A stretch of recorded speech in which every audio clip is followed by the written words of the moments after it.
So this unit is all about political participation. And of course, the most obvious way for citizens to participate in politics is through voting. Now, obviously, in American history, we have not always extended the right to vote to everybody. Our history is filled with denying the right to vote to many people. So over time, we have extended it, and that's what this PowerPoint is going to be addressing right now. First of all, let's talk about the right to vote itself. Voting rights are called suffrage, it's called franchise. All of those words really are interchangeable. So when women fought for women's suffrage, they were fighting for the right to vote, the ability to vote. Suffrage is one of those strange words that sounds like a terrible thing, but it actually is a pretty darn good thing.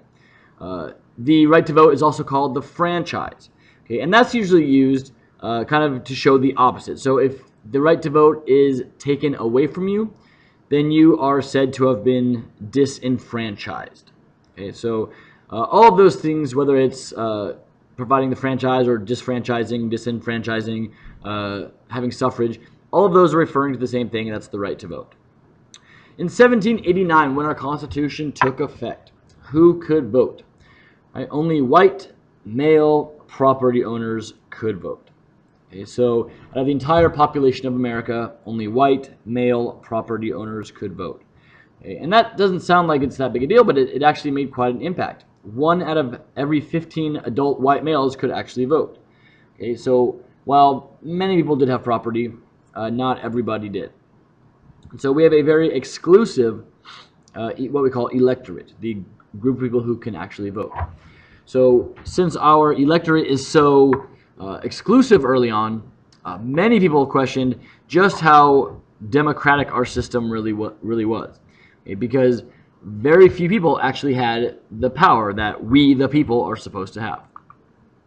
Today now, the U.S. electorate is right around 220 million people. So it has expanded quite a bit, from 1 out of 15 adult white males to 220 million people. Okay, so how then have we gone from such a small, exclusive electorate to the giant, almost purely democratic electorate that we have today?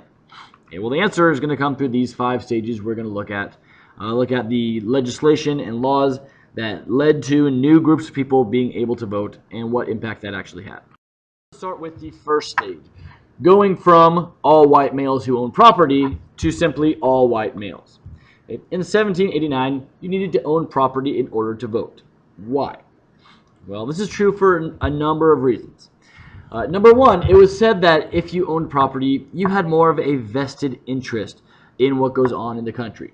Things that the country did would impact you more because you owned property. But a more logical reason, a more sinister reason, is really because owning property almost always equals having wealth. Okay, and while that might sound very elitist, and in fact it really is, there is some logic behind that as well. Wealth at this time almost always equaled education. So the more wealth you had, the more likely you were to be educated. And this is a big reason that this property requirement existed. Furthermore, there were religious qualifications that were a holdover from colonial days. The colonies were set up as these religious safe havens for a particular group, and so those qualifications really kind of carried over once the country began on a state-by-state basis. Okay, however, through struggle, by the 1850s, before the Civil War, suffrage is extended to all white males.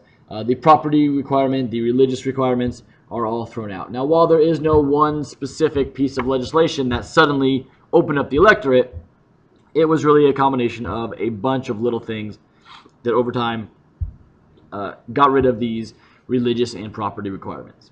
So at the end of stage 1, what does our electorate look like? All white males over 21 could vote. Like this.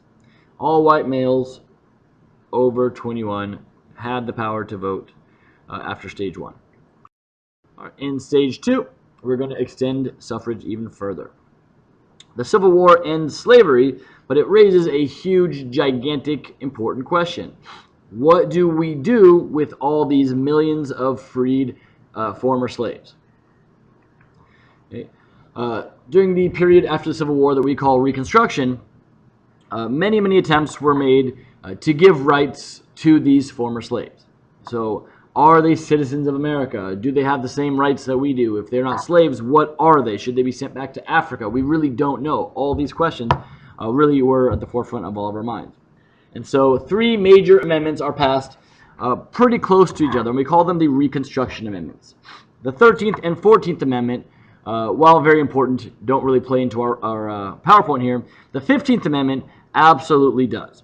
And what the 15th Amendment does is it says states cannot deny the right to vote based on race, color, or former condition of servitude. So whether or not they used to be a slave. States cannot deny the right to vote based on race, color, or former condition of servitude. So it gives them the right, or gives African Americans, the right to vote. Kind of. Whites are pretty tricky, unfortunately. They're pretty good at finding ways to, again, there's that word, to disenfranchise African Americans, to keep them from voting. So while the 15th Amendment says that African Americans can vote, whites were very able through many things, through many ways, to keep them from actually being able to exercise that right to vote. So we look at the end of stage 2 and we say, what is our electorate now? Who can actually vote? After stage 2, it's all males, regardless of race, over 21. However, that is really just in theory, not in practice. So on paper it says that all African American men can vote. However, that's not what actually was occurring. Our stage 2. African American males are being added to our list, so are all white males plus African American males in theory, but not in practice. In stage 3, women are finally going to be given the right to vote. Now notice that African American males were given the right to vote in 1870. It said states cannot deny the right to vote based on race. It does not mention gender in any way. Okay? In fact, it's going to be a long time after African Americans have the right to vote that women do. In 1848, women gather for the first ever Women's Rights Convention in Seneca Falls, and they request the right to vote. Again, that's 1848. And we say, all right, honey, sure, go make me a pie. That was a joke, of course. We essentially ignore them for quite a while. It isn't going to be until 1869 that individual states start to give women the right to vote. However, there is no national law, and in fact, a vast majority of states do not allow women to vote. Fast forward now to 1920, a full 50 years after African American males are allowed to vote. And finally, we have the 19th Amendment. Now, it's no coincidence, of course, that 1920 is pretty immediately following World War I. Women joined the workforce during World War I to help out with the war effort, and that's really the final push they need to gain suffrage. Again, a full 50 years after African American males. So that should really tell you something about how women were viewed by American society at the time. Slaves were considered pieces of furniture. They were considered property, and they are given the right to vote 50 years prior to women. Okay? However, in 1920, we are going to literally double our electorate because now all the women who could not vote suddenly can. So who can vote after stage 3? All Americans over 21, regardless of color or gender. However, of course, African Americans are still being discriminated against. Our all white males, we add to them our African American males in theory, not in practice. Now, of course, we're going to add our third group, which is women. Okay, so let's return now to those African Americans who have kind of had the right to vote since 1870. While the 15th Amendment does give them the right to vote, they are constantly disenfranchised by whites, specifically in the southern part of the country. How were they disenfranchised? Well, they were disenfranchised in a number of ways. Number one, a poll tax, and number two, a literacy test. Okay, a poll tax is quite literally a tax on voting. If you go to vote, you have to pay a tax in order to be able to vote. And a literacy test is a test that everybody was required to take to prove your literacy. So here's the major question then, and this is really the loophole that allowed whites to do this for so long. If everybody is required to pay the poll tax and everybody is required to pass the literacy test, How then is that racial discrimination if white people have to pay the tax and take the test as well? Well, the answer, of course, should come from our knowledge of what life was like for African Americans at this point in time. Between whites and blacks, who was much less likely to be able to pay a tax? Of course, at this point in time, it was African Americans. Across the board, statistically speaking, they were much, much more lower income than whites were. Okay, and the same thing is true of a literacy test. Between whites and blacks, African Americans were much, much, much more likely to fail a literacy test at this point in time. So this is how white people actually got away with discrimination, because they said, hey, you can vote all you want. The 15th Amendment gives you complete right to vote. We cannot discriminate based on race. However, since we are still states and still have power over who gets to vote, we can have these literacy tests and these poll taxes, and oh wait, you can't pay that? Too bad you can't vote. Oh wait, you can't pass this test? Too bad you can't vote. And that's going to be hugely impactful for the African American community, because without the right to vote, you don't have the power to enact change on your behalf. Since blacks really couldn't vote, did white government officials have to care about them whatsoever? And the answer is no. So in the 1960s, through struggle, through the civil rights movement, led by people like Martin Luther King, we finally have two major pieces of legislation. Okay, and that's going to be the Voting Rights Act of 1965, which outlaws literacy tests, and the 24th Amendment to the Constitution, which gets rid of poll taxes. So finally, after the 1960s, we can finally say our electorate is all Americans over 21, in theory and in practice. So we have our little equation again. We add all white males because we get rid of property requirements. We add African American males in theory but not in practice with the passage of the 15th Amendment. We add women with the passage of the 19th Amendment. And now finally we're going to add African Americans in theory and in practice with the Voting Rights Act of 1965 and the 24th Amendment. So now, no matter how dumb you are, all people can vote in theory and in practice, as long as you are over 21. Lead us to stage 5. The original voting age, just like the original age of majority, not being a minor anymore, is and was 21. However, in 1971, we're going to pass the 26th Amendment, which lowers the voting age to 18. Okay, so why? What is happening in America at this time? We should know that the 1960s and 70s, a big major event that was taking place was the Vietnam War. Okay, and of course the draft of the Vietnam War that went with that. So the argument became, if 18-year-olds are old enough to be drafted and go fight in a war, they should also then be old enough to vote to determine whether or not we stay in this war. And that's what leads us to the 26th Amendment, lowering the voting age to 18. Okay? Or more specifically, what the 26th Amendment does is it lowers, excuse me, it lowers the minimum age to 18. It makes the maximum minimum be 18. We'll get to that in one second. So now who can vote? All Americans over the age of 18, and that leads us to the electorate that we have today. We have our all-white males, African American males in theory, not in practice, women, African Americans in theory and in practice, and of course we're going to add our 18-year-olds to that. Okay, more specifically those between 18 and 21.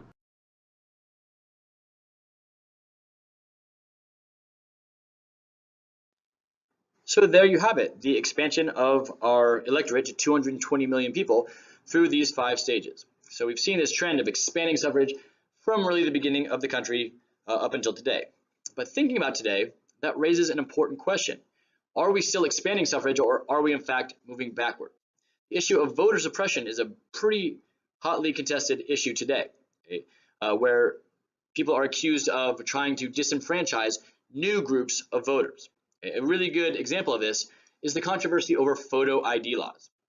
Individual states can pass these photo ID laws requiring that voters show government ID in order to be able to vote. The problem is that government ID is often very, very difficult to get. And in fact, the groups that are traditionally least likely to be able to show government ID are the poor, the elderly, minorities, groups that are almost exclusively members of the Democratic Party. It's not a big coincidence that the states that are passing these photo ID laws are almost exclusively controlled by Republicans. And so while the argument in their favor is to stop voter fraud, one has to really look at the political ramifications of these photo ID laws and how they are targeting these groups of people and essentially disenfranchising them, even though they might have met all other voting criteria. Voting qualifications. States have the power to set voting qualifications. This is a state issue, even though it is even if they are national elections, states still determine who gets to vote because voting is conducted through the states. However, the Constitution does set 5 specific limitations. Number 1, if a person can vote in a state election, they can also vote in a national election. You can't have different rules for each. Number 2, can't discriminate based on color or race. Number 3, states cannot discriminate based on gender. Number 4, states cannot charge a tax on elections. And number 5, states cannot discriminate based on age if they are over 18. So what do most states say about voting? Who gets to vote in this country? Well, for the most part, there are 4 universal voting qualifications. Okay. The first one is age. Okay. Most states require 18 to be the age of voting. However, if a state chose, they could lower the voting age. Now again, what the Constitution does, specifically the 26th Amendment, is it sets 18 as the highest minimum age possible, which means that states could not raise the age to 19. Once you get 18, states can't do anything to you.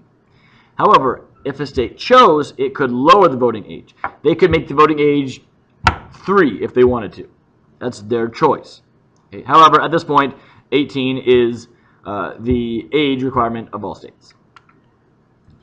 Citizenship. All states require that you are a U.S. citizen. Now, depending on how long you were a citizen, varies from state to state. Okay, so some states are going to have different rules about how long you have to have been a citizen before you can vote. The same thing is true of residency. You must be a resident of the state that you're voting in. And that makes a lot of sense, right? If there's a blowout in California, but there's a really close election in Florida, and I'm a Californian, I could vote in Florida and maybe skew that balance. So we want to make sure that doesn't happen. So all states require that you are a resident of the state in order to vote. However, of course, just like with citizenship, each state has different rules regarding how long you have to have been a resident before you can vote in that state's election. For example, what if I moved to a state the day before an election? Does that count? Okay, of course not. So each state has a different time period that must pass before you're considered a resident in order to vote. Okay, and lastly, the only one that isn't technically universal is registration. It's not universal, but almost universal, because 49 out of 50 states require that you register before voting. Now again, different states have different ways of doing this. Some of them you have to register far in advance. Some you have to register a short period of time in advance. Some you can literally register as you show up to vote at the polls. And of course, North Dakota, the stupid 50th state, doesn't make you register at all. Okay, that's why we call registration almost universal, not quite all the way there. Okay. So we will talk plenty more about the right to vote and why voting is important and the trends that come with how people vote much in the future. So hopefully you understand. If you don't, please, of course, feel free to ask all the questions that you can. Thanks a lot.